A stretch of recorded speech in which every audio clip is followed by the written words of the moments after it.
ସ୍ୱାଧୀନତା ଦିବସ 2026 ଉପଲକ୍ଷେ ସୁନ୍ଦର ସରଳ ଏବଂ ସଂକ୍ଷିପ୍ତ ଓଡ଼ିଆ ରଚନା।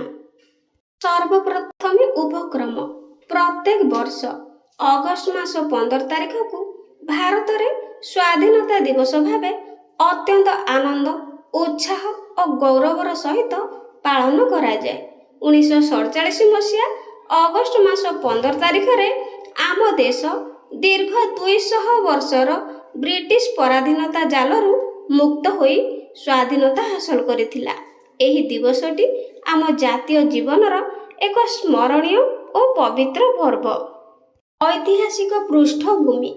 ଇଂରେଜମାନେ ଆମ ଦେଶକୁ ବାଣିଜ୍ୟ କରିବା ପାଇଁ ଆସି ଶାସକ ସାଜିଥିଲେ।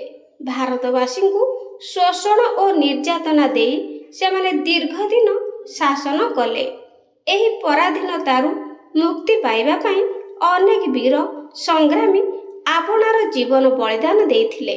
ମହାତ୍ମା ଗାନ୍ଧୀ, ନେତାଜୀ ସୁଭାଷ ଚନ୍ଦ୍ର ବୋଷ, ଭଗତ ସିଂ, ସର୍ଦ୍ଦାର ବଲ୍ଲଭ ଭାଇ ପଟେଲ, ପଣ୍ଡିତ ଜବାହରଲାଲ ନେହେରୁ ଏବଂ ଓଡ଼ିଶାର ବୀର ସୁରେନ୍ଦ୍ର ସାଏ, ବକ୍ସି ଜଗବନ୍ଧୁ, ଲକ୍ଷ୍ମଣ ନାୟକ, ଗୋପବନ୍ଧୁ ଦାସଙ୍କ ଭଳି ଅନେକ ଅମର ଶହୀଦଙ୍କ ଅକ୍ଳାନ୍ତ ସଂଗ୍ରାମ ଓ ତ୍ୟାଗ ଯୋଗୁଁ ଆମେ ସ୍ୱାଧୀନତା ପାଇପାରିଛୁ। ସ୍ୱାଧୀନତା ଦିବସ ପାଳନ। ସ୍ୱାଧୀନତା ଦିବସ ଅବସରରେ ସାରା ଦେଶରେ ଜାତୀୟ ପତାକା ଉତ୍ତୋଳନ କରାଯାଏ।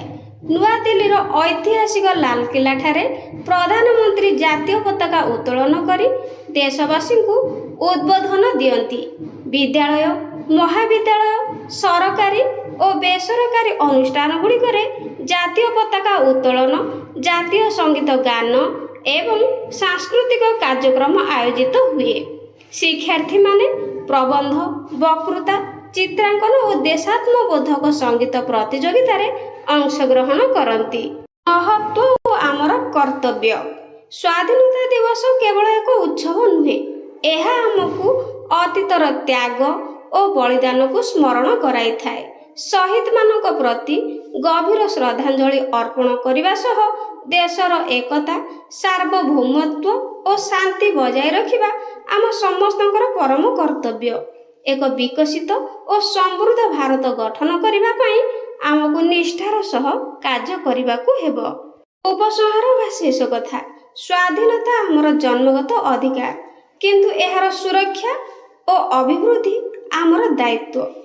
ଆସନ୍ତୁ ଏହି ପବିତ୍ର ଦିବସରେ ଦେଶର ସେବା ଓ ପ୍ରଗତି ପାଇଁ ସଂକଳ୍ପବଦ୍ଧ ହେବା। ଆଶା କରୁଛି ରଚନାଟି ପସନ୍ଦ ଆସିଥିବ। ତେବେ କମେଣ୍ଟରେ ଜୟ ହିନ୍ଦ ନିଶ୍ଚୟ ଲେଖିବେ। Thank you.